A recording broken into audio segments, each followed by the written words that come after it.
CSS 2022 का जो current affairs का पेपर था, वो जब मैंने देखा तो मुझे बहुत खुशी हुई, क्योंकि ये सारे वो टॉपिक्स थे जो मैंने आप सब लोगों को यूट्यूब के ऊपर फ्री पढ़ा दिए थे। तो एक मेंटोर जो है या एक टीचर जब बहुत ज़्यादा एफर्ट्स करता है अपने स्टूडेंट्स के लिए और वो सारी फ्रीली अवेलेबल होती हैं और उसके बाद वही चीज़ पेपर में पूछी जाती है, और जो 4 क्वेश्चंस पूछे गए 7 में से, वो जो मैंडेटरी थे करना 4 क्वेश्चंस 80 मार्क्स लेने के लिए, वो सारे ऐसे थे जो बहुत ज़्यादा डिटेल के साथ मैंने आप लोगों को यूट्यूब पे पढ़ा दिए थे।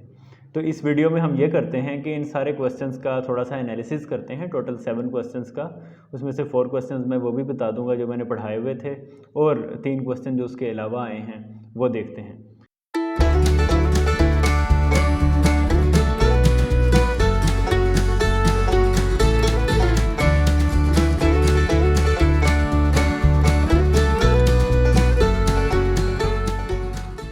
ये याद रहे कि CSS के करंट अफेयर्स के पेपर में आपको 7 क्वेश्चंस पूछे जाते हैं और आपने 4 का आंसर लिखना होता है, यानी कि तकरीबन आपके पास जो है वो 40% के करीब चॉइस होती है।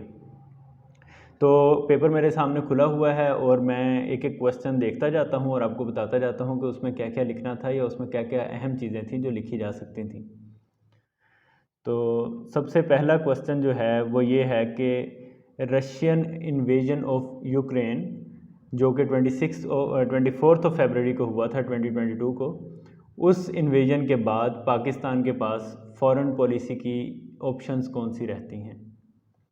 जाहिर है आपने देखा है कि पाकिस्तान के अंदर 2 ब्लॉक्स बन गए। एक ब्लॉक का ख्याल था कि हमें यूएस का साथ देना चाहिए, और दूसरे ब्लॉक का ये ख्याल था कि हमें रशिया का साथ देना चाहिए। डिफरेंट पॉलिटिकल पार्टीज़ डिफरेंट हिस्सों में बट गई। पाकिस्तान की फॉरेन पॉलिसी अभी तक तो ये है कि हम किसी भी तरफ नहीं हैं, और हम जो है वो अपनी इंडिपेंडेंट फॉरेन पॉलिसी रखेंगे, और हम जो है वो किसी भी कंट्री की एग्रेशन को, उसकी वॉर को हम सपोर्ट नहीं करेंगे। यानी कि रशिया अगर एग्रेशन कर रहा है तो हम उसको सपोर्ट नहीं करते, हम उसकी मजम्मत करते हैं, लेकिन दोनों मुल्कों के साथ हम अच्छे ताल्लुकात रखना चाहते हैं। इसके अंदर पाकिस्तान की फॉरेन पॉलिसी ऑप्शंस कौन सी हैं? एक तो ये है कि पाकिस्तान रशिया के साथ हो जाए, दूसरा ये है कि पाकिस्तान यूएस के साथ हो जाए, तीसरा ये है कि पाकिस्तान इसी स्टांस पे रहे जिस पे अब है। तो इन तीनों के प्रोज कॉन्स आपने डिस्कस करने थे, जिसकी सारी डिटेल जो है वो मैंने अपनी पहली वीडियो के अंदर जो रशिया के ऊपर आई थी वो मैंने दे दी हुई है। उसके बाद अगर हम सेकंड क्वेश्चन पढ़ें तो सेकंड क्वेश्चन भी वही है जो पहले पढ़ाया गया था, कि तालिबान का टेक ओवर हो गया अब अफ़गानिस्तान के ऊपर, अमेरिकन चले गए, नेटो चली गई, तालिबान की इंटरनल गवर्नमेंट जो पहले बनी थी वो भी चली गई। तो तालिबान की किस तरह की पॉलिसीज़ होंगी और तालिबान को कौन कौन से चैलेंजेस आएंगे, उनको कौन से रीजनल और ग्लोबल रिस्पॉन्सेज जो होंगे वो किस तरह के देंगे। तो इसके ऊपर भी बड़ी डिटेल से बात की थी कि तालिबान के इश्यूज़ कौन कौन से हैं, उन्हें किन किन एरियाज़ को एड्रेस करना है और कौन कौन से उनके चैलेंजेस हैं, और जाहिर है कि उनकी पॉलिसीज़ भी उन्हीं से रिलेटेड बनेंगी। अगर आप प्रो तालिबान लिखना चाहते हैं कि तालिबान जो हैं वो फ्यूचर में बेहतर परफॉर्म कर जाएंगे, क्योंकि कोई भी नहीं जानता, ना आप जानते हैं ना मैं जानता हूँ, हम सिर्फ इन चीज़ों को एनालाइज कर सकते हैं कि मेरे ख्याल में वो फ्यूचर में अच्छे तरीके से परफॉर्म करेंगे क्योंकि ये रीज़न्स हैं, या आप कहेंगे कि वो नहीं करेंगे क्योंकि ये रीज़न है। तो आपका जो भी स्टांस होगा उससे रिलेटेड जो चीज़ें होंगी वो उनकी पॉलिसीज़ होंगी। ठीक है, अगर वो अच्छा परफॉर्म कर रहे हैं तो यकीनन उनकी इकोनॉमिक पॉलिसी अच्छी होगी, उनकी जो है वो ह्यूमन राइट्स पॉलिसी अच्छी होगी, उनकी जो है वो सिक्योरिटी पॉलिसी अच्छी होगी। अगर वो अच्छा परफॉर्म नहीं करेंगे तो यही पॉलिसीज़ जो हैं ये पार्टिसिपेटरी नहीं होंगी, ये सिर्फ सिंगल हैंडेडली वो लोग जो है वो करेंगे।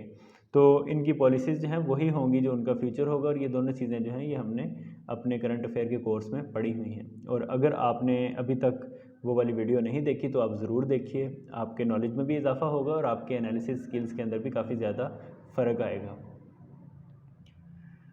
थर्ड क्वेश्चन जो है वो थोड़ा सा मुश्किल है। वो ये था कि एक ट्रीटी थी, start treaty, START, start treaty. ये न्यूक्लियर वेपन से रिलेटेड थी। यूएस, रशिया और काफ़ी सारे मुल्कों ने ये ट्रीटी की थी कि हम न्यूक्लियर वेपन्स को ऐसा जो है वो यूज़ नहीं करेंगे जंग के लिए, और ये फरवरी 2021 के अंदर एक्सपायर हो गई थी। लेकिन इस पॉलिसी को या इस ट्रीटी को 5 साल की एक्सटेंशन मिल गई, और अब ये फरवरी 2026 तक वैलिड है।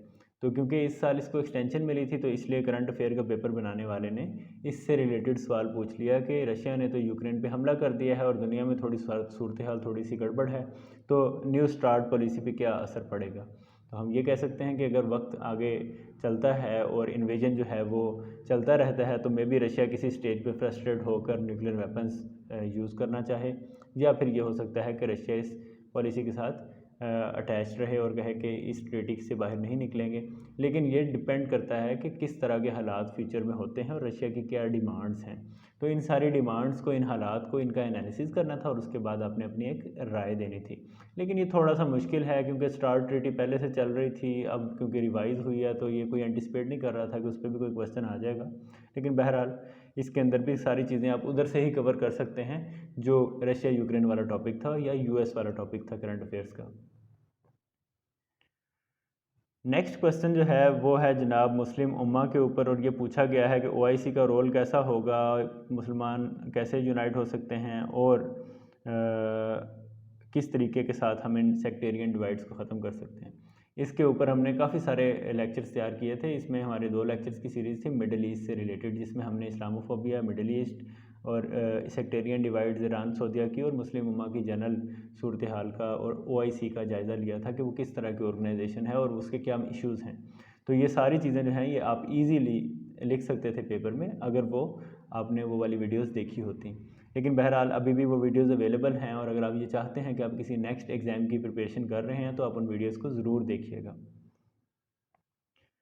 अच्छा, उसके बाद एक क्वेश्चन जो है वो इंटरनल पॉलिटिक्स से है पाकिस्तान की, और ये है कि पाकिस्तान में पार्लियामेंट्री सिस्टम होना चाहिए या प्रेसिडेंशियल सिस्टम होना चाहिए। तो पाकिस्तान के अंदर जो है वो दोनों ऑप्शंस अवेलेबल हैं। नॉर्मली प्रेसिडेंशियल सिस्टम ऐसे एरियाज़ के अंदर होता है जिसके अंदर यूनिफाइड पब्लिक हो। पार्लियामेंट्री सिस्टम ऐसे एरियाज़ के अंदर होता है जिसमें काफ़ी डाइवर्स एथनिसिटीज़ रहती हों। तो इसके बारे में काफ़ी ज़्यादा डिटेल्स जो हैं ये बहुत ज़्यादा अवेलेबल हैं और पिछले अरसे में इस पर डिबेट भी चलती रही। लेकिन पाकिस्तान का सिस्टम जो है पार्लियामेंट्री है, तो आप ये भी कह सकते हैं कि इसके बहुत सारे हमें फ़ायदे मिल रहे हैं, इसलिए हमें यह रहना चाहिए, या अगर आप प्रेसिडेंशियल के हक़ में हैं तो आपको उसके लिए स्टडी करना था। ये क्वेश्चन जनरल नवैयत का क्वेश्चन है और ये करंट अफेयर्स एज सच जो है उसमें कवर नहीं होता। लेकिन मे बी आप लोगों ने प्रिपेयर किया हो, मे बी ना किया हो, लेकिन बाकी क्वेश्चंस जो हैं वो ऐसे हैं कि जो इजीली प्रिपेरेबल थे। उसके बाद यूएस चाइना के ट्रेड वॉर और on going trade war since 2018, इसके ऊपर बात की गई है। पूछा गया है कि यूएस, चाइना और रशिया के कैरेक्टर्स जो हैं जो इंटरनेशनल फोरम के ऊपर हैं वो किस तरीके से फ्यूचर में एक्ट करेंगे। इसके ऊपर भी मैंने वीडियोस बहुत सारी बनाई हैं, यूएस पे सेपरेटली, चाइना पे मैंने बेशुमार वीडियोस बनाई हैं और रशिया के ऊपर भी 2 वीडियोस हैं यूट्यूब पे अवेलेबल। तो यानी कि ये दोबारा से रशिया यूएस और चाइना वाला क्वेश्चन उन्होंने पूछा है जो ऐसे में भी पूछा था। तो ये बहुत ज़्यादा ईजी क्वेश्चन था अगर आपने प्रिपेयर किया होता। लेकिन ये है कि अभी भी अगर आप ये चाहते हैं तो बेहतर है कि आप इन चीज़ों को देख लीजिए, अपने तौर पे पढ़ लीजिए, अपने एंड पे पढ़ लीजिए, ताकि जो है वो हम किसी अगले एग्ज़ाम के लिए तैयार हों कि ये क्या हो रहा है, या अपने डिसीजंस लेने के लिए तैयार हों। 8th क्वेश्चन जो है वो 3 पार्ट्स हैं, उसमें से 2 पार्ट्स करने थे। एक सार्क का रोल है जो कि इजी है, तीसरा फिर यूएस और चाइना के लीडर्स का रोल है, वो भी कह सकते हैं कि इजीली आप कर सकते हैं, और तीसरा जो है वो फीफा वर्ल्ड कप या पॉलिटिक्स ऑफ अरब वर्ल्ड, इससे रिलेटेड है। फीफा वर्ल्ड कप वाला थोड़ा सा कह सकते हैं कि फार फेच चीज़ थी, लेकिन पहली 2 चीज़ें जो हैं सार्क और शी जिनपिंग और जो बाइडन का कंपैरिजन उनकी लीडरशिप का, ये जो हैं ये ऐसी चीज़ें हैं जो हम डेली बेसिस पे मीडिया में देखते रहते हैं। यानी कि तय ये हुआ कि अगर आपने यूक्रेन का इशू तैयार किया होता, आपने यूएस और चाइना का रोल तैयार किया होता, और आपने पाकिस्तान के एंड से चीज़ें देखी होती, और मुस्लिम वर्ल्ड, पाकिस्तान को मुस्लिम वर्ल्ड में क्या है और इस्लामोफोबिया के होने से या ओआईसी की वजह से क्या क्या असरात पड़ रहे हैं और इसको कैसे बेहतर किया जा सकता है। तो आप इजीली अपना करंट अफेयर का पेपर जो थे वो सॉल्व कर सकते थे। मुझे तो ये पेपर बहुत ज़्यादा इजी लगा और बहुत प्रिडिक्टेबल लगा। आपका क्या ख्याल है? आप कमेंट्स में ज़रूर बताइएगा।